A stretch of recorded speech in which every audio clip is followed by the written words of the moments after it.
Hey everyone, Dave Cook to Franco Finishes, and there's our painter Anthony out to work. So we are doing some commercial painting actually today. So this is an office building, multiple offices, and they are just updating everything. So this graphic, it's a self-stick graphic, is coming off the wall. They have some other graphics that we're just going to paint around. Kind of see, as you get closer to this, you can see the shininess of the self-stick of this is still very much in play. But it's actually, as we fix it, it's coming up pretty easy.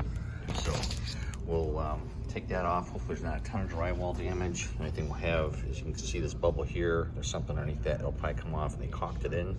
So we'll have to cut that away. So this window might look a little bit goofy, but that's some of the stuff we try and minimize when we're doing it. Then they got graphics in that wall. We'll keep also.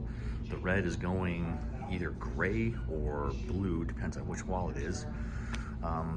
That's what we're doing. So if you got questions on commercial painting, repainting, commercial wallpaper, self-stick graphics removal, let us know how we can help you love the space you're in. Whether it's your home or office, we're here to help. Thanks, have a great day.